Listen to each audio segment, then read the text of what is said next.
Hello student, I am Sunita Jha. मैं आपको करा रही हूँ क्लास 7 मैथ्स का चैप्टर 9 पेरीमीटर एंड एरिया। यहाँ पे हम इम्पोर्टेंट क्वेश्चन करेंगे फाइनल एग्जाम के लिए। तो मैं सबसे पहले आपको चैप्टर का इंट्रोडक्शन दूंगी, क्योंकि भाई एमसीक्यू टाइप के क्वेश्चन भी तो आते हैं एग्जाम में। तो हम स्टार्ट करेंगे पैरेललोग्राम से। आप देखिए कि जो पैरेललोग्राम होता है वह 4 साइडेड फिगर होता है। आपको इतना तो पता ही है कि पैरेललोग्राम कुछ इस तरह का बनता है और इसमें 4 साइड होती है और इसमें जो दो अपोजिट साइड जो होती है वो पैरेलल होती है, अपोजिट साइड पैरेलल होती है और इक्वल होती है। और इसमें 4 वर्टेक्स होती हैं कुछ इस साइड के, इस तरह से इसमें 4 वर्टेक्स होती हैं। तो ये पैरेललोग्राम की प्रॉपर्टी हमने थोड़ी बहुत समझ ली चैप्टर को अच्छे से करने के लिए, है ना। अब यहाँ पे आपको क्या करना है, इस चैप्टर में पैरेललोग्राम का एरिया फाइंड करना है। पैरेललोग्राम का एरिया फाइंड करने का फॉर्मूला होता है बेस इनटू हाइट। ठीक है। अब ये जो पैरेललोग्राम है इसका बेस अगर ये है तो ये है 10 सेंटीमीटर, लेकिन इसकी हाइट क्या होगी इस पैरेललोग्राम की, ये जो बेस है इसकी अपोजिट वर्टेक्स ये है ना। ये वर्टेक्स, इस वर्टेक्स की अपोजिट वर्टेक्स ये है, तो इस अपोजिट वर्टेक्स से हम एक परपेंडिकुलर खींचेंगे इस तरह से। परपेंडिकुलर क्या होता है, कुछ इस तरह की शेप होती है परपेंडिकुलर, और ये 90 डिग्री का एंगल बनाते हैं। तो ये जो बेस है, इस बेस के अपोजिट साइड से की वर्टेक्स से हम एक परपेंडिकुलर खींचेंगे जो बनेगा 90 डिग्री का एंगल, जो 90 डिग्री का एंगल बनाएगा। तो ये क्या होगा, ये इस पैरेललोग्राम की हाइट होगी। ये मान लीजिए ये है आपकी 7 सेंटीमीटर। ठीक है। तो ये क्या है, ये है हाइट पैरेललोग्राम की। अब आपको पैरेललोग्राम का एरिया फाइंड करना है, तो क्या है, बेस आपका 10 सेंटीमीटर है और हाइट जो है वो है 7 सेंटीमीटर। तो इस तरह से क्या हुआ, 70 स्क्वायर सेंटीमीटर इसका एरिया हो गया। ठीक है। तो इस तरह से हम एक पैरेललोग्राम का एरिया फाइंड करते हैं। अब स्टूडेंट मैं आपसे पूछूं कि भाई क्या हम हमेशा यही बेस माने क्या पैरेललोग्राम का, एक पैरेललोग्राम का बेस क्या हमेशा यही माना जाए? हम इसको भी बेस मान सकते हैं। एक पैरेललोग्राम का बेस हम ये वाली साइड भी मान सकते हैं, ये वाली साइड भी बेस मान सकते हैं, ये वाली साइड भी बेस मान सकते हैं। अगर मैं इस पैरेललोग्राम में इस वाली साइड को, अपोजिट साइड को बेस मानती हूँ, तो पैरेललोग्राम के अपोजिट साइड इक्वल होती है, तो ये 10 सेंटीमीटर होगा। अब इस बेस से, है ना, अब इस बेस से अगर मैं इस बेस को बेस मानते हुए ये जो हमने ये जो परपेंडिकुलर बनाया है इसको मैं हाइट मान सकती हूँ। ये बेस हो गया 10 सेंटीमीटर और यहाँ से ये जो परपेंडिकुलर निकला है ये इसकी हाइट हो गई और यहाँ पे 70 सेंटीमीटर हो जाएगा। और मैं चाहूँ तो इसको बेस मानते हुए, भी एक पैरेललोग्राम का एरिया निकाल सकते हैं। देखिए एक अलग से फिगर बना के आपको बताती हूँ, आपको अच्छे से क्लियर होगा। अब देखिए कि मैं यहाँ पे क्या करती हूँ, मेरे पास ये पैरेललोग्राम है कुछ इस तरह का। ठीक है। इस तरह का स्टूडेंट मेरे पास एक पैरेललोग्राम है। अब की बार मैं क्या करती हूँ, इसको बेस मान रही हूँ। ये मान लीजिए ये आपका है 9 सेंटीमीटर। ठीक है। ये बेस है। अब ये जो बेस है इसके अपोजिट साइड ये वर्टेक्स है, ये 2 वर्टेक्स है इसके अपोजिट साइड। अब इस अपोजिट साइड की वर्टेक्स से इस तरह से एक परपेंडिकुलर निकलेगा। ठीक है। अब ये परपेंडिकुलर क्या है, 90 डिग्री का एंगल बन रहा है। यहाँ पे आप देख रहे हो कि इस तरह से एक 90 डिग्री का एंगल बन रहा है। अपोजिट वर्टेक्स से इस तरह से जब परपेंडिकुलर खींचा जाएगा तो 90 डिग्री का एंगल बनेगा। ये कहलाएगी, अगर बेस ये है तो ये फिर हाइट हो जाएगी। ये हाइट कितनी होगी, ये हाइट आप मान लीजिए ये हाइट है यहाँ पे 11 सेंटीमीटर। ठीक है। तो भाई बेस ये हो गया, बेस इंटू हाइट। तो देखिए बेस ये हो गया 9 सेंटीमीटर और हाइट कितनी हो गई, हाइट ये हो गई 11 सेंटीमीटर। तो भाई एरिया क्या हुआ, इस पैरेललोग्राम का एरिया हो गया 99 स्क्वायर सेंटीमीटर। इस तरह से हम पैरेललोग्राम का एरिया फाइंड करते हैं। अच्छा स्टूडेंट मैं आपसे एक क्वेश्चन पूछूं कि चाहे पैरेललोग्राम हो, चाहे ट्रायंगल हो, चाहे आपका सर्किल हो, area square centimetre, square metre, square feet ऐसे ही लिया जाता है। तो ये स्क्वायर वर्ड क्यों यूज़ किया जाता है आपको पता है? भाई मैं आपको बताती हूँ कि जैसे एक रेक्टेंगल है, इसका एरिया है ना? अब इसका एरिया निकलेगा स्क्वायर सेंटीमीटर या स्क्वायर मीटर। तो इस रेक्टेंगल के अंदर एक एक सेंटीमीटर के कितने स्क्वायर बन रहे हैं? इस रेक्टेंगल के अंदर 1 सेंटीमीटर के कितने स्क्वायर बन रहे हैं? मान लीजिए इस रेक्टेंगल के अंदर 1 सेंटीमीटर के 80 स्क्वायर बन रहे हैं, तो इसका एरिया हो जाएगा 80 स्क्वायर सेंटीमीटर। इसी तरह से एक ट्रायंगल है, उसके अंदर 1 सेंटीमीटर के कितने स्क्वायर बन रहे हैं? मान लीजिए ये स्क्वायर बन रहे हैं, ये स्क्वायर बन रहे हैं 50, तो ये 50 स्क्वायर सेंटीमीटर इसका एरिया हो जाएगा। इसी तरह से भाई एक पैरेललोग्राम है, उसमें कितने स्क्वायर बन रहे हैं? तो एरिया स्क्वायर सेंटीमीटर क्यों बोला जाता है एरिया? कि कोई भी फिगर है, चाहे वो ट्रायंगल है, रेक्टेंगल है, पैरेललोग्राम है, उसमें 1 सेंटीमीटर के या 1 मीटर के या 1 फीट के कितने स्क्वायर बन रहे हैं? एरिया भाई स्क्वायर फीट भी बोला जाता है, स्क्वायर मीटर भी बोला जाता है, स्क्वायर सेंटीमीटर भी बोला जाता है। तो 1 मीटर के या सेंटीमीटर के या फीट के कितने स्क्वायर बन रहे हैं, उसके अकॉर्डिंग एरिया निकाला जाता है। इसलिए बोला जाता है square metre, square feet, square centimetre. ठीक है, तो ये इंफॉर्मेशन भी मैंने आपको दे दी है। अब अगर मैं स्टूडेंट आपसे कहती हूँ कि एक पैरेललोग्राम का एरिया और एक रेक्टेंगल का एरिया का जो फॉर्मूला है वह इक्वल ही होता है, अगर मैं आपको ये कहती हूँ तो किस बेस पे कह रही हूँ मैं? देखिए यहाँ पे मैंने आपको पैरेललोग्राम का एरिया निकालने का फॉर्मूला लिखा है बेस मल्टीप्लाई हाइट, जिसको शॉर्ट में b इंटू एच लिख सकते हैं। अब मैं यहाँ कह रही हूँ एरिया ऑफ पैरेललोग्राम और एरिया ऑफ रेक्टेंगल जो होता है वह इक्वल होता है, और ये स्टेटमेंट मेरा राइट है, ऐसा मैं कह रही हूँ। तो भाई किस बेस पे कह रही हूँ मैं? बेस और हाइट जो है और लेंथ और ब्रेथ, जो रेक्टेंगल का एरिया है लेंथ मल्टीप्लाई ब्रेथ, और जो पैरेललोग्राम का एरिया है बेस मल्टीप्लाई हाइट, ये इक्वल ही है। तो किस बेस पे कह रही हूँ मैं कि ये इक्वल ही है, इसको आप समझिए। भाई एक पैरेललोग्राम है, कुछ इस तरह से बनता है ना? कुछ इस तरह से बनता है एक पैरेललोग्राम। ठीक है स्टूडेंट, अब देखिए इस पैरेललोग्राम का बेस है हमारा 18 सेंटीमीटर। ठीक है, अब इसकी हाइट मैं कैसे निकालूंगी? मैंने आपको बताया कि जो अपोजिट वर्टेक्स है उससे मैं एक परपेंडिकुलर खींचूंगी कुछ इस तरह से। ठीक है, और ये जो परपेंडिकुलर जितने सेंटीमीटर का होगा वह इसकी हाइट होगी। अब मान लीजिए ये परपेंडिकुलर 15 सेंटीमीटर का है, तो बेस और हाइट को मल्टीप्लाई कर दूंगी और मेरे को पैरेललोग्राम का एरिया पता पड़ जाएगा। अब यहाँ पे आप बताइए, अब क्या मैं ये जो आपने देखा कि ये क्या बना है, एक राइट एंगल बन रहा है, एक राइट एंगल ट्रायंगल बन रहा है ना, राइट एंगल ट्रायंगल।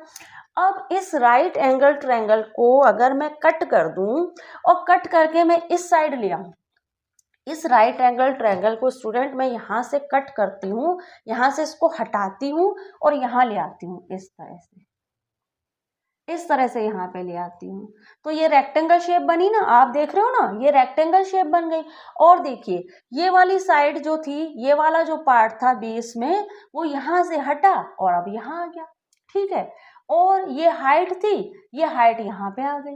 तो भाई चाहे ये इस पार्ट को हटा दीजिए तो ये बन गया एक पैरेललोग्राम जिसमें 18 सेंटीमीटर बेस है और 15 सेंटीमीटर हाइट है, और इस वाले पार्ट को हटा दीजिए तो ये बन गया एक रेक्टेंगल जिसमें 18 सेंटीमीटर बेस है और 15 सेंटीमीटर क्या है, ब्रेथ है। ठीक है, तो भाई आप रेक्टेंगल में क्या करते हैं, लेंथ और ब्रेथ लेके एरिया निकालते हैं, और पैरेललोग्राम में आप क्या करते हैं, बेस और हाइट लेके एरिया निकालते हैं। तो दोनों एक ही तो हुई। इस जो बेस यहाँ पे 18 सेंटीमीटर है पैरेललोग्राम का, तो रेक्टेंगल का बेस भी 18 सेंटीमीटर है, और पैरेललोग्राम की हाइट अगर 15 सेंटीमीटर है तो रेक्टेंगल की जो ब्रेथ है वो भी 15 सेंटीमीटर है, तो दोनों का एरिया सेम ही तो निकलेगा। इसलिए हम कहते हैं कि पैरेललोग्राम का एरिया निकालने का जो फॉर्मूला होता है वही फॉर्मूला रेक्टेंगल का एरिया निकालने का भी होता है। और अगर मैं इसको एक रेक्टेंगल का वाला फॉर्मूला यूज करके अगर मैं इसका एरिया निकालती हूँ, इस पैरेललोग्राम का एरिया अगर मैं रेक्टेंगल का फॉर्मूला यूज करके निकालती हूँ तो अभी मुझे वही आंसर मिलेगा, चाहे मैं ये वाला फॉर्मूला यूज करूँ चाहे मैं ये वाला फॉर्मूला यूज करूँ, दोनों ही फॉर्मूले यूज करने पे मुझे एरिया सेम ही मिलेगा। ठीक है। तो इसलिए हम कहते हैं कि पैरेललोग्राम का एरिया और रेक्टेंगल का एरिया निकालने का फॉर्मूला सेम ही होता है। अब स्टूडेंट मैं आपसे एक क्वेश्चन पूछती हूँ, एक क्वेश्चन मैं आपसे और कहती हूँ कि मेरे पास क्या है, सेम एरिया के कुछ पैरेललोग्राम हैं। मेरे पास कुछ पैरेललोग्राम है कुछ इस तरह के, देखिए एक पैरेललोग्राम मेरे पास कुछ इस तरह का है, ठीक है। दूसरा पैरेललोग्राम स्टूडेंट मेरे पास कुछ इस तरह का है, और एक पैरेललोग्राम मेरे पास ऐसे है जो कुछ स्क्वायर शेप का है। अब इनके एरिया सेम है। मैं कैसे कह पा रही हूँ इनके एरिया सेम है? भाई देखिए कि यहाँ पे इस पैरेललोग्राम की हाइट बढ़ा दी है, यहाँ पे इसका बेस बढ़ गया है, यहाँ पे इसकी हाइट और बेस दोनों ही सेम हो गए, पर इन सब के एरिया जो है ना सेम ही है। अगर इसका 25 स्क्वायर सेंटीमीटर है तो ये भी 25 स्क्वायर सेंटीमीटर है, और ये भी 25 स्क्वायर सेंटीमीटर है। अब ये तीनों ही पैरेललोग्राम है, इनके एरिया तो सेम है, लेकिन जरूरी नहीं है कि इनके पेरीमीटर भी सेम हो। तो अगर कोई ऐसे पैरेललोग्राम के पेयर हैं जिनके एरिया सेम हैं तो जरूरी नहीं है कि उनके पेरीमीटर भी सेम हो। तो ये बात आप ध्यान रखिए। इसी तरह से अगर मेरे पास कोई ऐसा पैरेललोग्राम है जिसके पेरीमीटर सेम है, मेरे पास कुछ पेयर हैं पैरेललोग्राम के पेयर्स हैं और उनके पेरीमीटर तो सेम है। भाई ये देखिए एक पैरेललोग्राम है मेरे पास कुछ इस तरह का, ठीक है। दूसरा पैरेललोग्राम है मेरे पास कुछ इस तरह का, ठीक है। और एक पैरेललोग्राम है मेरे पास कुछ इस तरह का। अब यहाँ पे ये जितने भी मेरे पास एक पैरेललोग्राम और ले लीजिए, एक पैरेललोग्राम है मेरे पास कुछ इस तरह का। अब ये जितने भी पैरेललोग्राम हैं इनके जो पेरीमीटर है वह तो सेम है, लेकिन जरूरी नहीं है इनका एरिया सेम हो, क्योंकि भाई एरिया फाइंड करने के लिए तो हम क्या करते हैं, बेस और हाइट को मल्टीप्लाई करते हैं ना। अब यहाँ पे देखिए कि बेस ये है, इसकी हाइट तो ये अगर बेस है तो हाइट कितनी आएगी, हाइट इतनी आएगी। ये अगर बेस है तो हाइट कितनी आएगी, हाइट इतनी आएगी। ये अगर बेस है, ये बेस है तो हाइट हमें इतनी मिलेगी, और अगर ये बेस है तो हाइट हमें इतनी मिलेगी। तो चारों ही पैरेललोग्राम में आपको अलग अलग हाइट मिलेगी। तो अगर बेस और हाइट डिफरेंट है तो चारों का एरिया भी डिफरेंट होगा। तो इस तरह से स्टूडेंट मैंने आपको पैरेललोग्राम तो बता दिया है। अब हम ऐसा करते हैं, रेक्टेंगल को क्या ट्रायंगल को भी समझ लेते हैं। तो बढ़ते हैं हमारी अगली स्लाइड में। एरिया ऑफ ट्रायंगल क्या है वह भी देख लेते हैं। यहाँ लिखा है 1/2 एरिया ऑफ पैरेललोग्राम।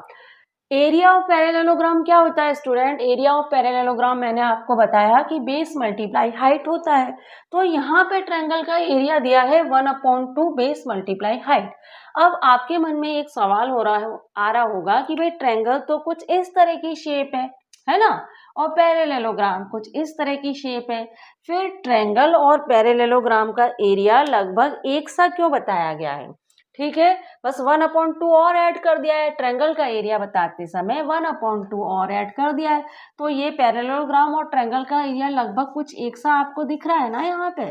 तो ऐसा क्यों है यह आप जानिए। अब देखिए कि स्टूडेंट पैरेललोग्राम बनता है कुछ इस तरह से बनता है ना पैरेललोग्राम।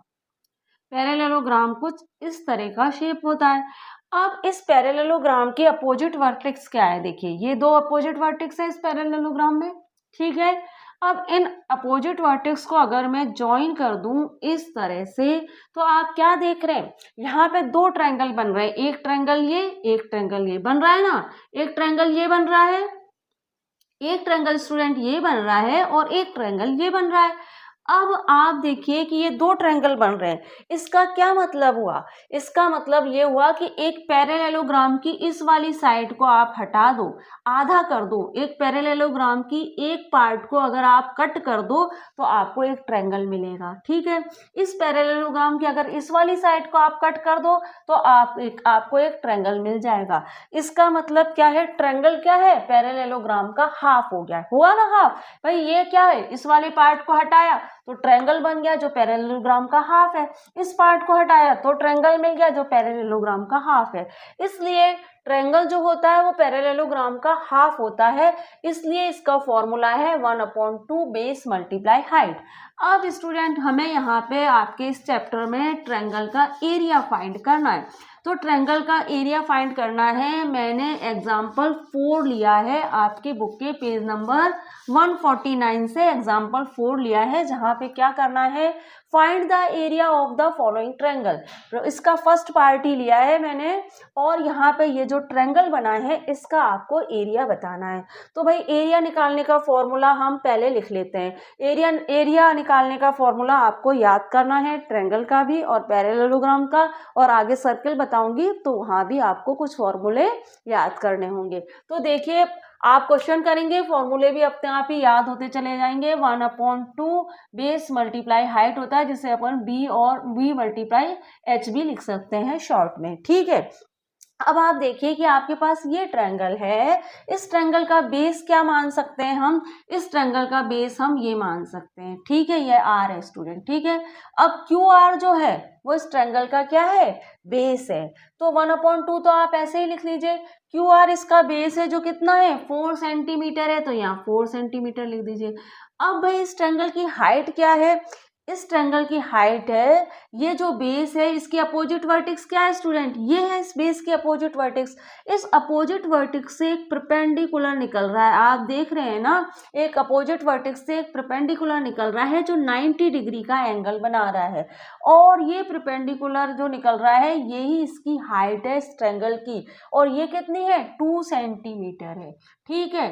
तो भाई जैसे हमने पैरेललोग्राम में किसी भी एक साइड को बेस माना और उसके अपोजिट साइड पे जो वर्टेक्स है वहां से हमने परपेंडिकुलर खींचा और उसे हाइट माना और एरिया निकाला, हमने पैरेललोग्राम का वही तरीका हमने यहाँ पे यूज किया है। इसकी एक साइड को इस साइड को क्यू आर को हमने बेस माना, इसके अपोजिट साइड पे जो वर्टेक्स है उससे हमने एक परपेंडिकुलर खींचा, उसे माना हमने इसकी हाइट, ठीक है। और फिर हमने इस फॉर्मूले को यूज करके ट्रायंगल का एरिया निकाल लिया। तो देखिए क्या एरिया निकलता है, यहाँ पे आप देखिए 1/2 है, 4 और 2 को मल्टीप्लाई करेंगे तो आपको 8 सेंटीमीटर मिल जाएगा। अब 8 को 2 से डिवाइड कीजिए, 2 4 जा 8, ये मल्टीप्लाई हो रहा है तो यहाँ पे ये डिवाइड होगा 1/2 से, तो ये आपको क्या मिल जाएगा 4 स्क्वायर सेंटीमीटर जो है वो क्या है, ये हमारा एरिया है इस ट्रायंगल का, ठीक है स्टूडेंट। तो आपने अब यहाँ पे भी आप इस बात को समझिए कि यहाँ पे मैंने इस ट्रायंगल का बेस ये माना है, मैं चाहूँ तो मेरे पास ये जो ट्रायंगल है मैं इसे भी बेस मान सकती हूँ, ठीक है। मैं ये जैसे ये P है, ये P है और ये Q है, तो मैं PQ को बेस मान सकती हूँ। PQ मान लीजिए मेरे पास है 7 सेंटीमीटर, तो इसकी जो अपोजिट वर्टेक्स है ये इसकी अपोजिट वर्टेक्स है, इस अपोजिट वर्टेक्स से मैं एक परपेंडिकुलर बनाऊंगी, ठीक है, जो 90 डिग्री का एंगल बनाएगा, ठीक है, जो एंगल बनाएगा 90 डिग्री का एंगल बनाएगा।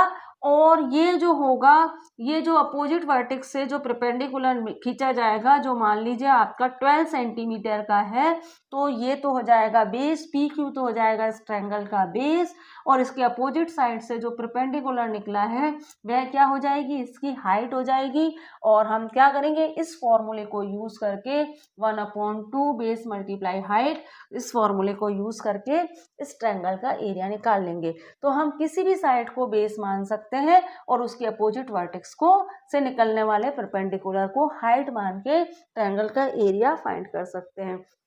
अब स्टूडेंट ट्रायंगल से कनेक्टेड कुछ और इंफॉर्मेशन भी आपको दे देती हूँ, तो अगली स्लाइड में वह देख लेते हैं। यहाँ स्टूडेंट देखिए मैंने 2 ट्रायंगल बनाए हैं और दोनों ही ट्रायंगल इक्वल हैं। यहाँ पे आप देखिए कि क्यू आर 12 सेंटीमीटर है, यहाँ भी क्यू आर 12 सेंटीमीटर है, यहाँ पे क्यू भी 6 सेंटीमीटर है, यहाँ भी क्यू भी 6 सेंटीमीटर है, यहाँ पी आर 15 है, यहाँ भी पी आर 15 है। ये दोनों ट्रायंगल इक्वल हैं, इसका मतलब ये दोनों ट्रायंगल कॉन्ग्रुएंट हैं। कॉन्ग्रुएंट होने का मतलब ये है कि अगर ये ओवरलैप होंगे तो ये इक्वल नाप के होंगे। ये दोनों ट्रायंगल को जब ओवरलैप किया जाएगा तो ये इक्वल नाप के होंगे, इसका मतलब ये है कि ये दोनों ट्रायंगल एक दूसरे के समान हैं। तो जब ऐसी कंडीशन बनती है कि 2 ट्रायंगल बिल्कुल एक दूसरे के समान होते हैं तो उनका एरिया इक्वल आता है, ठीक है। तो कॉन्ग्रुएंट ट्रायंगल जो होते हैं उनके एरिया हमेशा इक्वल ही आते हैं। जैसे कि ये 2 कॉन्ग्रुएंट ट्रायंगल है तो इनके एरिया हमेशा इक्वल आएंगे। लेकिन अगर आपके पास 2 ट्रायंगल ऐसे हैं जिनके एरिया तो इक्वल है कि जैसे यहाँ पे आप देखिए कि ये 15 स्क्वायर सेंटीमीटर है इस ट्रायंगल का एरिया, और इस ट्रायंगल का एरिया भी 15 स्क्वायर सेंटीमीटर है। इसका मतलब ये है कि इसमें 1 सेंटीमीटर के 15 स्क्वायर है इस ट्रायंगल के अंदर। इसके अंदर 1 सेंटीमीटर के 15 स्क्वायर है, इसलिए इसका एरिया है 15 स्क्वायर सेंटीमीटर। इसमें भी 1 सेंटीमीटर के 15 स्क्वायर है, इसलिए इसका भी एरिया है 15 स्क्वायर सेंटीमीटर। ये दोनों ट्रायंगल के एरिया इक्वल हैं, लेकिन ये एक दूसरे के कॉन्ग्रुएंट नहीं है। तो आपको ये ध्यान रखना है कि दो ट्रायंगल का अगर एरिया इक्वल है तो जरूरी नहीं है कि वह कॉन्ग्रुएंट हो, लेकिन दो कॉन्ग्रुएंट ट्रायंगल है तो उनका एरिया इक्वल ही होगा। कॉन्ग्रुएंट ट्रायंगल का एरिया इक्वल होगा, लेकिन इक्वल एरिया वाले ट्रायंगल का कॉन्ग्रुएंट हो ये जरूरी नहीं है, ये आपको ध्यान रखना है। अब आपको मैं क्या करते हैं, सर्किल पढ़ते हैं। अब बढ़ते हैं हमारी अगली स्लाइड की ओर। सर्किल समझ लेते हैं स्टूडेंट। सर्किल में एक फिक्स पॉइंट होता है, फिक्स पॉइंट कहलाता है सर्किल का सेंटर, सेंटर ऑफ सर्किल कहते हैं हम उसे। अब देखिए इस फिक्स पॉइंट से एक लाइन गुजर रही है कुछ इस तरह से, ठीक है। अब मैं क्या करती हूँ, अपना कंपास जो है उसकी नोक रखती हूँ इस सेंटर पॉइंट पे, और जो कंपास में पेंसिल है उसकी नोक रखती हूँ इस लाइन के एंड पर, और इस लाइन के एंड से मैं इस तरह से एक सर्किल बना रही हूँ।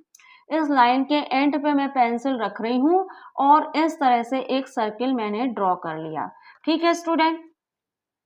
इस तरह से ये सर्किल मैंने ड्रॉ कर लिया है, ठीक है। अब ये जो आप देख रहे हैं ना, ये जो सर्किल की बाउंड्री है, सर्किल की ये जो बाउंड्री है इसे हम कहते हैं सर्किल का सरकमफेरेंस, ठीक है। सर्किल का सरकमफेरेंस हम सी से डिनोट करते हैं, यहाँ पे मैंने लिख भी दिया है सी इक्वल सरकमफेरेंस। अब देखिए सर्किल की बाउंड्री कहलाती है सर्किल का सरकमफेरेंस, और अगर आपके पास एक पैरेललोग्राम है या फिर ट्रायंगल है तो उसकी बाउंड्री क्या कहलाएगी, पेरीमीटर कहलाएगी, ठीक है।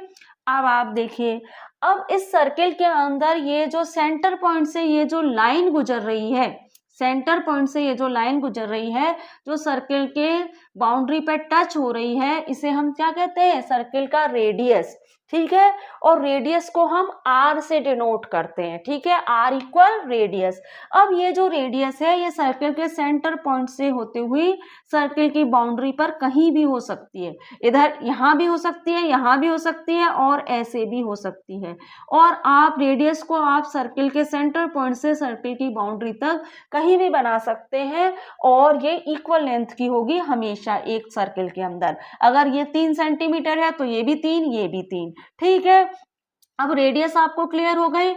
अब सर्किल का एरिया क्या होता है, सर्किल का अंदर का जो पार्ट होता है, एक सर्किल जो है उसके अंदर का जो पूरा पार्ट है ये सब, ये क्या कहलाएगा, इसका रेडियस, एरिया कहलाएगा। इसी तरह से एक पैरेललोग्राम का एरिया, उसके अंदर का पूरा पार्ट, ट्रायंगल के अंदर का पूरा पार्ट क्या है, उसका एरिया है, ठीक है। तो भाई सर्किल का सेंटर पॉइंट पता पड़ गया, सर्किल की सरकमफेरेंस पता पड़ गई, और आपको सर्किल का एरिया पता पड़ गया, इसका अंदर का जो सारा पार्ट है वो उसका एरिया है, और आपको सर्किल की रेडियस भी पता पड़ गई, ठीक है स्टूडेंट। अब सर्किल में डायामीटर भी होता है। अब क्या होता है, डायामीटर जो है वो सर्किल के सेंटर पॉइंट से होते हुए गुजरता है, और उसकी बाउंड्री में इस साइड भी टच करता है और इस साइड भी टच करता है। डायामीटर सर्किल के सेंटर पॉइंट से होता हुआ गुजरता है और सर्किल की बाउंड्री को दोनों साइड से टच करता है, ये होता है डायामीटर। और ये जो डायामीटर होता है ये रेडियस का डबल होता है। अगर रेडियस 3 सेंटीमीटर है तो डायामीटर होगा 6 सेंटीमीटर, और डायामीटर भी सर्किल के सेंटर पॉइंट से होता हुआ कहीं भी बना सकते हैं हम। ऐसे भी डायामीटर बना सकते हैं, ऐसे भी बना सकते हैं, और ऐसे भी बना सकते हैं, ठीक है। तो एक सर्किल में सरकमफेरेंस, उसकी बाउंड्री, उसका रेडियस, सेंटर पॉइंट से निकलने वाली ये लाइन, ठीक है, उसका एरिया, उसके अंदर का पार्ट, और डायामीटर सर्किल के सेंटर पॉइंट से होकर गुजरती हुई लाइन जो दोनों के सर्किल के दोनों एंड पॉइंट को टच करें। तो सर्किल आपको समझ में आ गया। अब स्टूडेंट सर्किल का सरकमफेरेंस निकालने का फॉर्मूला क्या है, सर्किल के सरकमफेरेंस निकालने का फॉर्मूला है पाई डी, पाई डी या फिर 2 पाई आर, इन दोनों में से आप किसी भी फॉर्मूले को यूज कर सकते हैं सर्कल का सरकमफेरेंस निकालने के लिए। अगर क्वेश्चन में आपको डायामीटर दिया है तो फिर आप पाई डी यूज करिए सरकमफेरेंस निकालने के लिए, और क्वेश्चन में अगर आपको रेडियस दी है तो आप सरकमफेरेंस निकालने के लिए 2 पाई आर का यूज करिए। ठीक है स्टूडेंट, अब देखिए कि मैंने आपको सी का मतलब तो समझा दिया कि C equal circumference, D equal diameter और आर इक्वल रेडियस होता है। अब ये पाई का मतलब क्या है, ये पाई क्या कहता है, पाई का मतलब होता है 22/7। पाई इक्वल, यहाँ पे लिखा है मैंने, पाई इक्वल 22/7 और 3.14, ये पाई है। अब आप मुझे ये बताइए कि पाई इक्वल 22/7 या 3.14 ही क्यों है, कोई और नंबर भी तो ले सकते थे भाई, 22/7 ही क्यों लिया? मैं 29 पर, मैं क्या 30.5 भी तो ले सकती थी, क्यों नहीं लिया मैंने 30/5? तो यहाँ पे ये कहा जा रहा है कि जो एक सर्किल होता है, आपके पास कोई भी सर्किल है, चाहे वो बिग सर्किल हो चाहे स्मॉल सर्किल हो, उसका जो सरकमफेरेंस होता है, उसकी जो बाउंड्री होती है और उसका जो डायामीटर होता है, उसकी बाउंड्री और उसके डायामीटर का रेशो होता है 22/7, 3.14 ही आता है। सर्किल का कोई भी सर्किल हो, चाहे वो बिग सर्किल हो या स्मॉल सर्किल हो, उसका सरकमफेरेंस और उसका जो डायामीटर है, उसका रेशो 22/7 या फिर 3.14 आता है। 22/7 को जब हम सिंप्लीफाई करेंगे तो हमें 3.14 मिलेगा। ठीक है, इसलिए पाई इक्वल 22/7 या फिर 3.14 होता है। ठीक है स्टूडेंट, अब अगर क्वेश्चन में आपको क्वेश्चन देते समय आपको कहा गया जाएगा कि पाई के लिए आप 22/7 यूज करें, या फिर आपसे कहा जाएगा कि पाई के लिए आप 3.14 यूज करें, तो क्वेश्चन में 3.14 यूज करने के लिए कहा जाए तो आप 3.14 यूज करेंगे, और 22/7 यूज करने के लिए कहा जाए तो आप 22/7 यूज करेंगे। वो आपको हिंट इसीलिए दिया जाता है ताकि आप क्वेश्चन इजीली कर पाए। अगर आप 3.14 की जगह 22/7 यूज करेंगे तो फिर आपको को क्वेश्चन सॉल्व करने में प्रॉब्लम आएगी। तो हिंट में जो भी आपको दिया जाए वही आप यूज करेंगे। ठीक है, अब यहाँ पे देखिए एक इंफॉर्मेशन और दी गई है कि सरकमफेरेंस जो है वो always more than 3 time its diameter. यहाँ पे कहा जा रहा है कि एक जो सर्किल है, एक सर्किल जो है उसकी जो सरकमफेरेंस होती है वो अपने डायमीटर से 3 टाइम ज्यादा होती है। कहने का मतलब ये है कि ये जो सर्किल है इसका डायमीटर अगर 4 है तो इसकी सरकमफेरेंस 4 × 3 होगी, इसका मतलब 12 होगी, क्योंकि 3 टाइम ज्यादा होती है या फिर उससे थोड़ी और भी ज्यादा हो सकती है ना। तो एक सर्किल का जो सरकमफेरेंस है वो अपने डायमीटर से 3 टाइम या उससे थोड़ी और ज्यादा हो सकती है। ये इंफॉर्मेशन भी मैंने आपको दे दी है। अब स्टूडेंट, आपको सर्किल का सरकमफेरेंस निकालना तो मालूम पड़ गया, लेकिन अगर आपके पास हाफ सर्किल है ना, जिसे हम सेमी सर्किल भी कहते हैं, आपके पास हाफ सर्किल की जगह फुल सर्किल की जगह आपके पास हाफ सर्किल ही है, तो फिर आप उसका सरकमफेरेंस कैसे निकालेंगे? आपको सर्किल के सिर्फ इतने से पार्ट का सरकमफेरेंस निकालना है। तो स्टूडेंट सिंपल है, कोई दिक्कत नहीं है। अगर आपके पास क्वेश्चन में डायामीटर दे रखा है तो हाफ सर्किल का पाई डी होता है। सर्किल का सरकमफेरेंस निकालने का फॉर्मूला क्या है? पाई डी है। तो आप पाई डी के साथ 1/2 लिख लीजिए, क्योंकि आप 1/2 को पाई डी से मल्टीप्लाई कर दीजिए, क्योंकि आप हाफ सर्किल का सरकमफेरेंस निकाल रहे हैं अगर आपके पास डायामीटर दे रखा है तो। और अगर आपको सर्किल की रेडियस दे रखी है, आपको हाफ सर्किल दिया है और उसकी रेडियस दे दी है, और आपसे कहा गया है कि भाई आप इस सर्किल का सरकमफेरेंस, ये हाफ सर्किल है और आपको क्या करना है, इसकी रेडियस दे रखी है। डायमीटर तो दिया ही नहीं, डायमीटर तो आप निकाल ही नहीं सकते, पर आप मालूम कर सकते हैं डबल करके। ठीक है, तो भाई आपके पास ये सर्किल है, आपको इसकी रेडियस दे दी है, हाफ सर्किल है और आपको इसकी रेडियस दे दी है, तो आप उसका सरकमफेरेंस निकालने के लिए क्या फॉर्मूला यूज करेंगे? 1/2 × 2 पाई आर। 1/2 2 पाई आर को हम पाई आर भी लिख सकते हैं, क्योंकि 2 से 2 कट हो जाएगा तो आपके पास पाई आर बचेगा। तो स्टूडेंट, अगर आपके पास हाफ सर्किल है तो उसका सरकमफेरेंस निकालने के लिए आप क्या करें? पाई डी 1/2 मल्टीप्लाई पाई डी कर दीजिए, 1/2 मल्टीप्लाई पाई डी कर दीजिए, या फिर आप पाई आर का यूज कर सकते हैं हाफ सर्कल का सरकमफरेंस निकालने के लिए। अच्छा, सर्कल का अगर आपको एरिया निकालना है, एरिया ऑफ सर्कल फाइंड करना है, तो पाई आर स्क्वायर का आप यूज करेंगे। ठीक है, तो भाई हमने चैप्टर का इंट्रोडक्शन ले लिया है स्टूडेंट। अब हम क्या करेंगे, हमारी अगली स्लाइड में मिलते हैं, वहां हम करेंगे ये हमारी एक्सरसाइज 9.1 के कुछ इंपॉर्टेंट क्वेश्चन। तो बढ़ते हैं हमारी अगली स्लाइड की ओर। एक्सरसाइज 9.1 का क्वेश्चन 5 देख लेते हैं। PQRS is a parallelogram. PQRS एक पैरेललोग्राम है। QM is the height from Q to SR and QN is the height from Q to PS. If SR 12 centimeter and QN 7.6 centimeter, find area of the parallelogram PQRS QN if PS equal 8 centimeter. अब यहाँ पे कहा जा रहा है कि PQRS एक parallelogram है। यहाँ पे अगर SR बेस है जो कि 12 सेंटीमीटर है, उसके अपोजिट वर्टेक्स Q से एक परपेंडिकुलर निकल रही है जो कि क्या है, जो कि हाइट है। ठीक है, अगर SR बेस है तो हाइट क्या है, QM है जो कि 7.6 सेंटीमीटर की है। तो आप इस पैरेललोग्राम का एरिया बताइए। ए में तो आपसे ये पूछा गया है, और बी क्वेश्चन में आपसे कहा गया है कि अगर PS बेस है, अगर बेस PS है जो कि 8 सेंटीमीटर है, इसकी अपोजिट वर्टेक्स Q से एक परपेंडिकुलर निकल रहा है जो क्या है, इस पैरेललोग्राम में हाइट है। तो आप बताइए कि QM जो ये हाइट है ये कितने सेंटीमीटर की है, ये आपको बताना है। अब स्टूडेंट सबसे पहले हम इसका ए पार्ट कर लेते हैं। यहाँ पे आपको क्या फाइंड करना है, area of the parallelogram PQRS। अगर अब गिवन देख लेते हैं सबसे पहले, तो गिवन क्या है ए पार्ट में, देखिए SR क्या है, SR क्या है इस पैरेललोग्राम में, बेस है। ठीक है, तो SR बेस है इस पैरेललोग्राम में जो कितना है, 12 सेंटीमीटर है। ठीक है, और इस पैरेललोग्राम में QM क्या है, QM आपकी क्या है, हाइट है। Q और M क्या है, हाइट है, जो कितनी है, 7.6 सेंटीमीटर है। ठीक है स्टूडेंट। अच्छा, आपको फाइंड क्या करना है इस क्वेश्चन में, आपको फाइंड करना है एरिया ऑफ पैरेललोग्राम। को हम इस तरह से भी लिख सकते हैं स्टूडेंट, स्पेलिंग थोड़ी बड़ी है ना तो बार बार लिखने में दिक्कत आएगी, तो आप इसे इस तरह लिख लीजिए।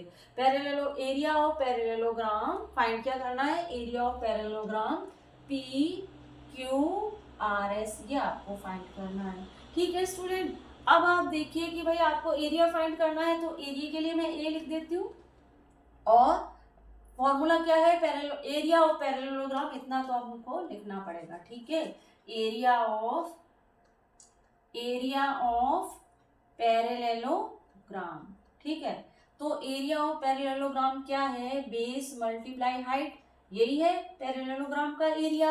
अब देखिए भाई आपका बेस कितना है, बेस मेरा है 12 सेंटीमीटर, ऐसा ही बेस है ना इस पैरेललोग्राम में, तो ये क्या है 12 सेंटीमीटर, और हाइट क्या है QM है जो कितनी है 7.6 सेंटीमीटर है। तो बस अब आप इनको मल्टीप्लाई कर दीजिए, आपको एरिया ऑफ पैरेललोग्राम फाइंड हो जाएगा।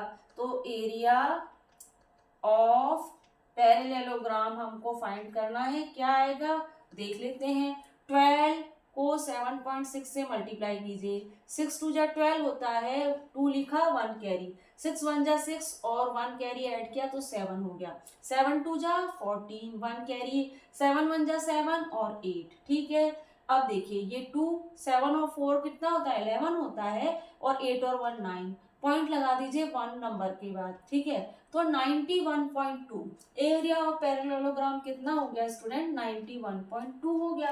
अब आपको अगले क्वेश्चन में क्या फाइंड करना है, इसके बी पार्ट में आपको क्या फाइंड करना है, बी पार्ट में आपको ये जो हाइट है QN, अगर बेस है PS, अगर बेस है PS और हाइट है QN, तो आपको बतानी है कि भाई QN कितने सेंटीमीटर की है, ये आपको इसके बी पार्ट में फाइंड करना है। ठीक है, तो बी पार्ट हम यहाँ से कर रहे हैं। ठीक है, अब आप देखिए, अब गिवन देख लेते हैं यहाँ पे भी, तो स्टूडेंट गिवन में क्या है, देखिए गिवन में आपको क्या फाइंड करना है। सबसे पहला काम तो आप लिखिए कि भाई आपके पास जो पीएस है, जो क्या है, बेस है, जो आपका बेस है ये कितना है, 8 सेंटीमीटर है, ठीक है। और क्यू एन जो आपके पास क्या है, क्यू आपको, और आपके पास क्या, आपको और क्या क्या पता है, आपको एरिया पता है इस पैरेललोग्राम का। एरिया हमने फाइंड कर लिया है ना, तो आपको गिवन क्या है, एरिया ऑफ पैरेललोग्राम। कितना निकाला था हमने एरिया, 91.2, ठीक है। फाइंड क्या करना है भाई आपको इस क्वेश्चन में, फाइंड आपको करना है स्टूडेंट क्यू एन, है ना, क्यू एन फाइंड करना है। क्यू और एन आपको फाइंड करनी है, जो क्या है, हाइट है यहाँ पे, ठीक है। तो देखिए अब आप एरिया ऑफ पैरेललोग्राम वाला फॉर्मूला ही यूज करके हम इस क्वेश्चन को करेंगे, ठीक है। अब आप देखिए area of parallelogram, area of parallelogram क्या होता है, बेस मल्टीप्लाई हाइट होता है, ठीक है। अब देखिए एरिया कितना है, 91.2 है ना, तो यहाँ लिखिए आप 91.2 इक्वल बेस कितना है, पीएस है हमारा बेस हमारा पीएस है, जो कितना है, 8 सेंटीमीटर है, तो यहाँ लिख लीजिए 8 सेंटीमीटर। फाइंड करना है आपको हाइट, जो कि क्यू एन है, तो यहाँ पे हाइट को आप ऐसे ही लिख लीजिए। अब आप देखिए स्टूडेंट आगे कैसे करेंगे हम इस क्वेश्चन को। आगे इस क्वेश्चन को करने के लिए हम क्या करेंगे, 91.2 और 8 को हम इधर ले आएंगे, क्योंकि ये इक्वल के इस साइड हाइट से मल्टीप्लाई हो रहा है, तो इक्वल के इस साइड आके ये क्या हो जाएगा, डिवाइड हो जाएगा। तो 91.2 अपॉन 8 इक्वल हाइट हम वही छोड़ देंगे, क्योंकि इसे हमें करना है फाइंड। अब जरा 91.2 को 8 से डिवाइड कीजिए। 91.2 को अगर मैं 8 से डिवाइड करती हूँ तो देखिए 8 1 जा 8, रिमाइंडर बच्चा 1, इस 1 को लिया तो ये वापस 8 1 जा 8 लिखेंगे हम, तो यहाँ पे आपको कितना मिला, 3 और ये 2, तो 3 4 जा कितना होता है, क्या 8 4 जा कितना होता है, 32 होता है ना। तो क्या मिला आपको, 1 नंबर के बाद पॉइंट लगाए, आप भी 1 नंबर के बाद पॉइंट लगाइए, इस साइड से 1 नंबर के बाद आप भी पॉइंट लगाइए इस तरह से, ठीक है। तो हमारा आंसर क्या आया, 91/2 इक्वल कितना हुआ, 91/2 इक्वल क्या हो गया आपका, तो ये हो गया आपका 11.4। 11.4 क्या है, हाइट है, हाइट ऑफ क्यू एन की हाइट है। तो यही तो आपको फाइंड करना था। तो हमने क्वेश्चन 5 तो कर लिया है, अब क्वेश्चन 6 भी देख लेते हैं। 9.1 का क्वेश्चन 6 देख लेते हैं। DL and BM are a height on side AB and AD respectively of a parallelogram ABCD.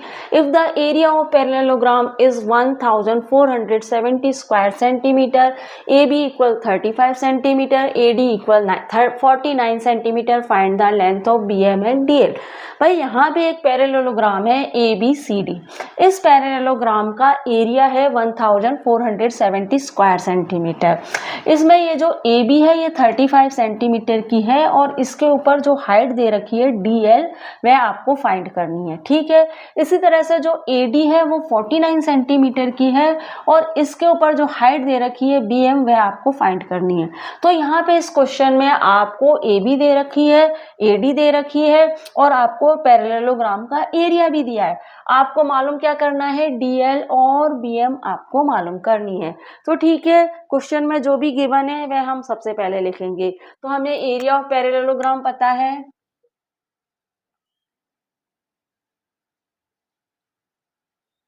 कितना है, ABCD है पैरेललोग्राम, ABCD कितना है भाई, 1470 स्क्वायर सेंटीमीटर, ठीक है। और क्या क्या है आपके पास, AB है आपके पास, AB कितनी है भाई, AB आपके पास है 35 सेंटीमीटर और आपके पास AD भी है, AD कितनी है स्टूडेंट, AD आपके पास है 49 सेंटीमीटर, ठीक है। और आपके पास आपको फाइंड क्या करना है स्टूडेंट, यहाँ पे आपको फाइंड करना है DL, ठीक है, जो क्या है, हाइट है। और आपको फाइंड क्या करना है, BM, है ना, DL और BM आपको फाइंड करनी है। तो भाई ये क्या है DL और BM, ये है हाइट, ठीक है। अब हम DL और BM कैसे फाइंड करेंगे, एरिया ऑफ पैरेललोग्राम से ही हम DL और BM फाइंड करेंगे। तो सबसे पहले तो हम क्या करते हैं, DL फाइंड कर रहे हैं, तो यहाँ हम लिख लेते हैं एरिया ऑफ पैरेललोग्राम। कौन सा पैरेललोग्राम, ABCD, ठीक है। अब क्या होता है एरिया निकालने का फॉर्मूला, एरिया निकालने का फॉर्मूला होता है बेस मल्टीप्लाई हाइट। अब एरिया आपको दे रखा है, यहाँ पे एरिया आपके पास है 1470 स्क्वायर सेंटीमीटर, ठीक है। अच्छा, बेस अगर हम ए बी बेस मान रहे हैं, अब हम DL फाइंड कर रहे हैं, तो हमारा अगर बेस क्या है 35 सेंटीमीटर है, जो क्या है AB है, यहाँ पे लिख लेते हैं, ठीक है। और हाइट हमें फाइंड करनी है, हाइट हमें फाइंड करनी है जो क्या है DL है, ठीक है।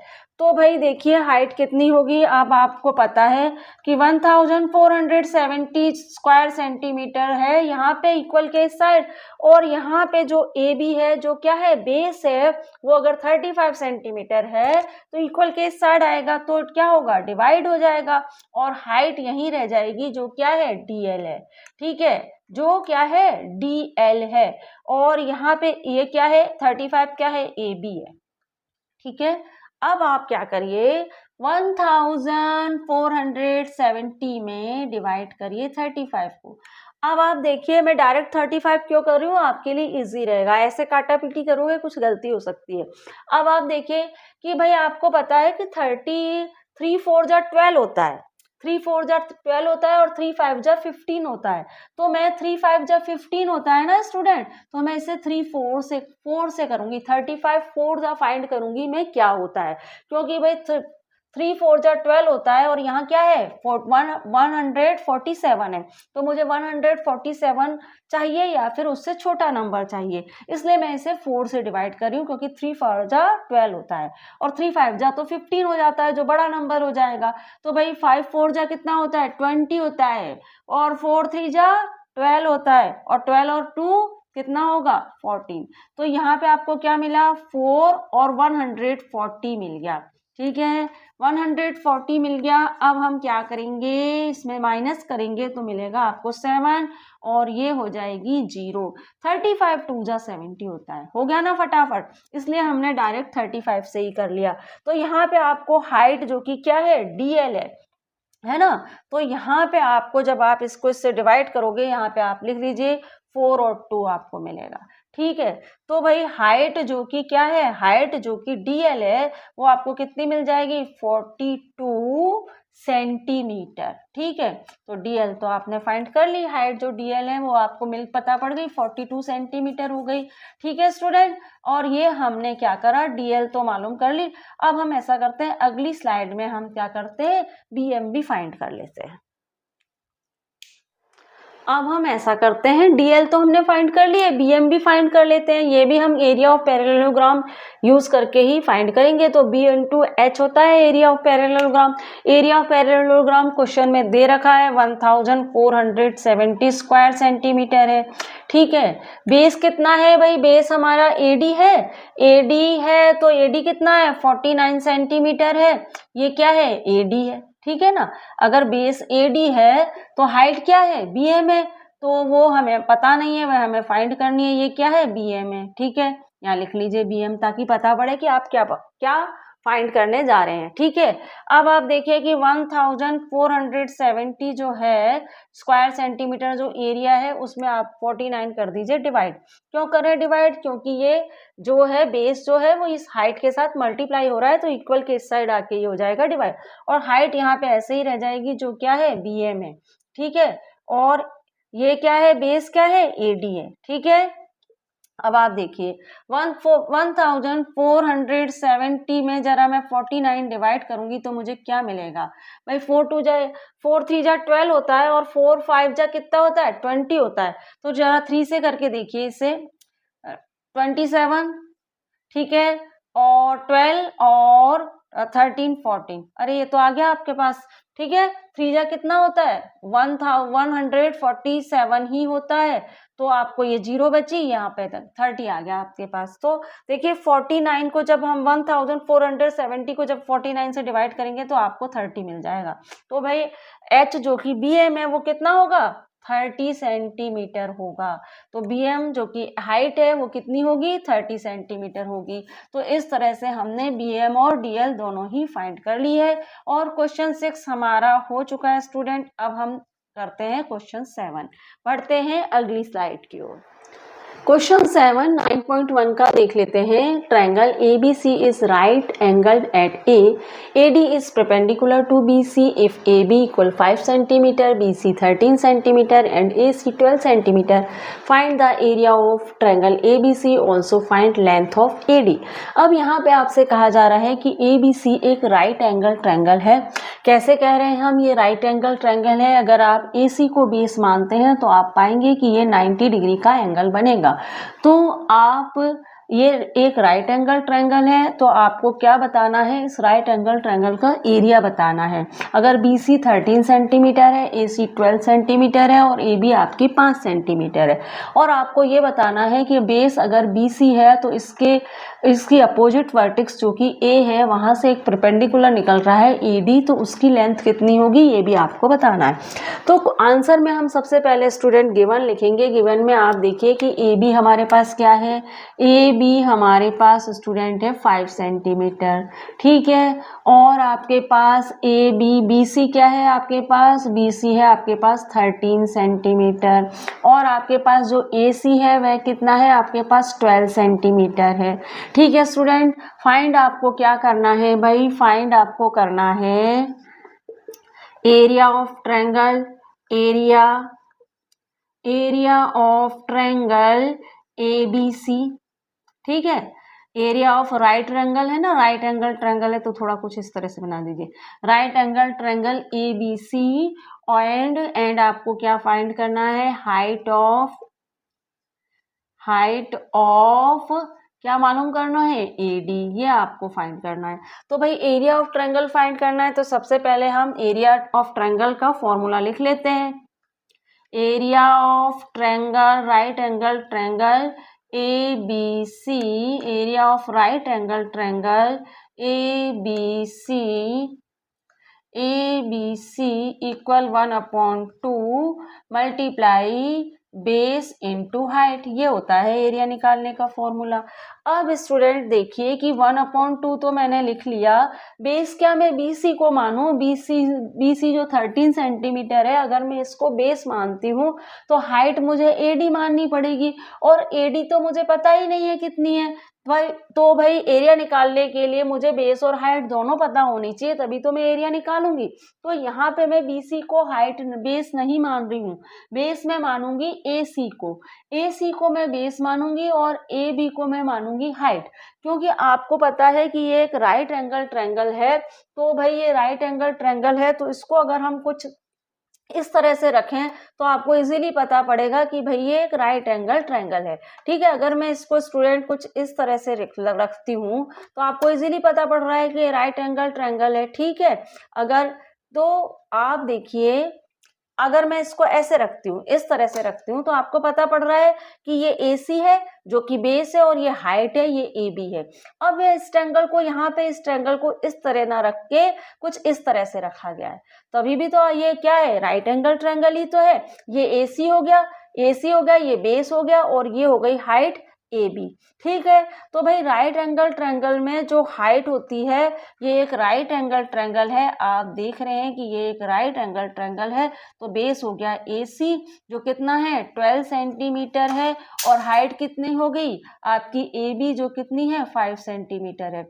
अब मैं इसको हाइट क्यों मान रही हूँ? क्योंकि ये एक देखिए कि यहाँ पे क्या है, अपोजिट वर्टेक्स क्या है? B है, जो क्या है AC के अपोजिट वर्टेक्स B है, जो एक परपेंडिकुलर बना रही है। तो राइट एंगल जो राइट एंगल ट्रायंगल जो होते हैं उनकी अपोजिट वर्टेक्स क्या होती है? ऑलरेडी एक परपेंडिकुलर बनाती है, इसलिए हम क्या है AB को हाइट मान सकते हैं। तो यहाँ पे आपकी AC क्या हो गई? बेस हो गई, और AB हो गई हाइट, क्योंकि ये एक राइट एंगल ट्रायंगल है। और राइट एंगल ट्रायंगल में अपोजिट वर्टेक्स ऑलरेडी परपेंडिकुलर का काम करती हैं, ठीक है ना। तो यहाँ पे क्या है, तो आप देखिए कि बी आपका कितना है, बी हमने माना है 12 है ना, बी हमारा क्या है 12 है जो ए सी से निकल रही है। और एच हमें एच हमारा क्या है, हाइट हमारी क्या है 5 सेंटीमीटर है जो कि ए बी को माना है हमने, ठीक है। अब देखिए 2 6 जा 12 होता है, बचा क्या भाई 6 × 5 तो कितना मिल गया 30 स्क्वायर सेंटीमीटर, क्योंकि यूनिट सेंटीमीटर है ना तो आंसर मिलेगा 30 स्क्वायर सेंटीमीटर। ये क्या है, ये हमारे पास है area of right angle A B C, ठीक है, ये हमारा आंसर हो गया, ठीक है स्टूडेंट। अब यहाँ पे हमने area of right angle triangle तो फाइंड कर लिया है। अब हमें एक चीज़ और बतानी है कि एडी कितने सेंटीमीटर की है।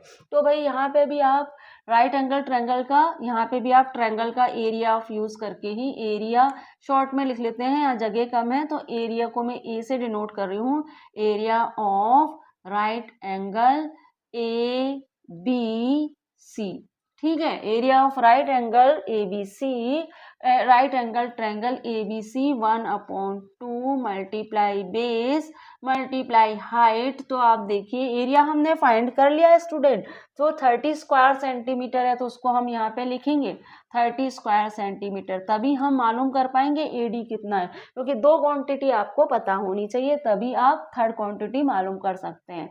1/2 है, बेस यहाँ पे हमारा क्या है भाई 13 है, BC को हमने बेस माना है, और हाइट हमें फाइंड करनी है जो क्या है हमारी AD है, AD जो हमारी हाइट है वह हमें फाइंड करनी है।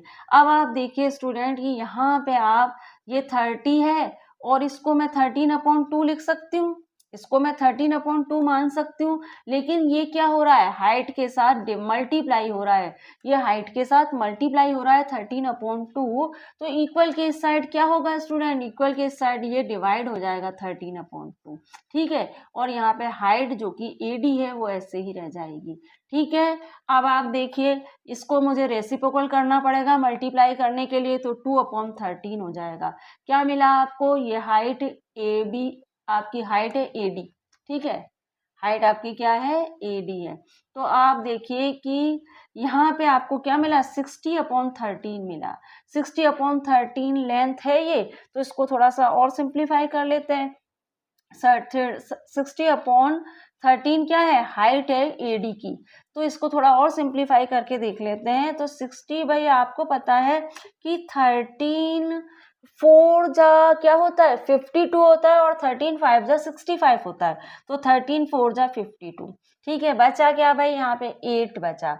अब आपको पता है कि 13 6 जा 78 होता है, और 13 7 जा 91 होता है, 8 है ना, तो पहले तो आप यहाँ पे क्या करिए पॉइंट लगाइए और 0 लिखिए, ठीक है, पॉइंट लगा के 0 लिखेंगे ना। अब आप देखिए कि 13 6 जा 78 होता है, ठीक है, तो यहाँ पे आपको 2 बचा। अब 4.6 आ गया, आगे आपको करने की जरूरत नहीं है, तो आपको क्या मिल गई 4.6 क्या है हाइट ऑफ AD। तो इस तरह से स्टूडेंट हमने हमारा क्वेश्चन 7 कर लिया है। अब क्वेश्चन 8 भी देख लेते हैं। 9.1 का क्वेश्चन 8 देख लेते हैं।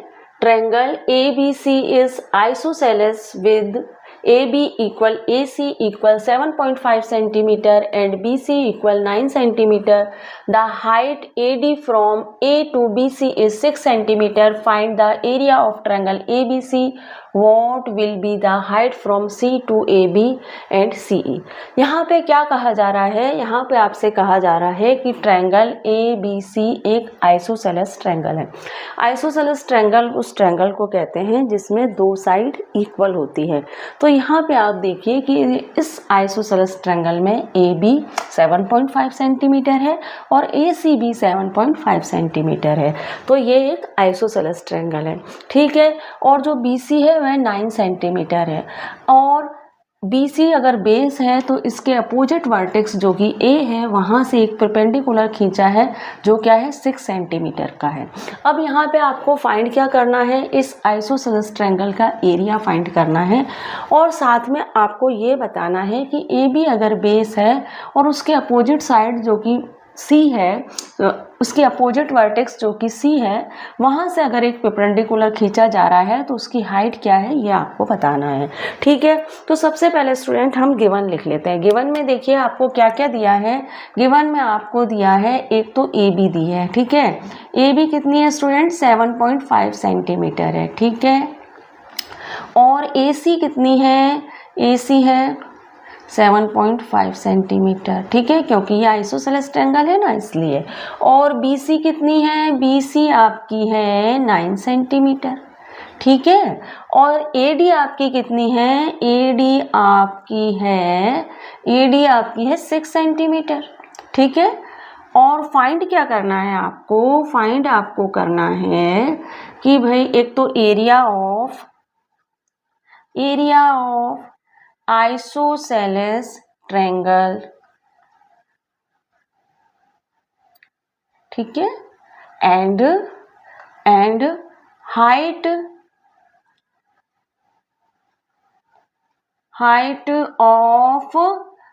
ऑफ CE, ये आपको फाइंड करना है, ठीक है। अब स्टूडेंट सबसे पहले हम एरिया फाइंड कर लेते हैं, ठीक है। तो लिख लेते हैं यहाँ पे एरिया ऑफ आइसोसेलेस ट्रायंगल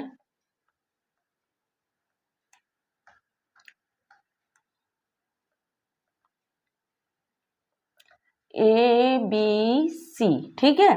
क्या होता है एरिया निकालने का फॉर्मूला, 1/2 बेस मल्टीप्लाई हाइट, ये होता है एरिया निकालने का फॉर्मूला। अब देखिए 1/2 लिखिए। बेस यहाँ पे हम क्या माने स्टूडेंट, बेस हम BC मान सकते हैं। BC बेस मानेंगे तो उसके ऊपर हाइट है 6 सेंटीमीटर, तो BC को मैं बेस मान लेती हूँ जो कितनी है आपके पास 9 सेंटीमीटर है, ठीक है। और जो उसके ऊपर हाइट है वह कितनी है 6 सेंटीमीटर है जो AD है, ठीक है। अब देखिए 2 से 6 कट जाएगा, 2 3 जा 6, बचा क्या आपके पास बचा 9 इंटू 3, 9 इंटू 3 क्या है 27 स्क्वायर सेंटीमीटर, क्योंकि यहाँ पे यूनिट क्या है सेंटीमीटर है ना, तो एरिया हम स्क्वायर सेंटीमीटर में निकालेंगे। यहाँ पे ये स्क्वायर, ये क्या है एरिया ऑफ आइसोसेलेस ट्रायंगल, ठीक है। तो यही हमारा आंसर हो गया स्टूडेंट, ठीक है। अब आपको क्या फाइंड करना है, अब आपको CE फाइंड करनी है, तो वह हम अगली स्लाइड में देख लेते हैं। हाइट ऑफ CE देख लेते हैं। तो CE फाइंड करने के लिए भी हम area of triangle he use करेंगे। तो यहाँ पे हम लिख लेते हैं एरिया ऑफ ट्रायंगल,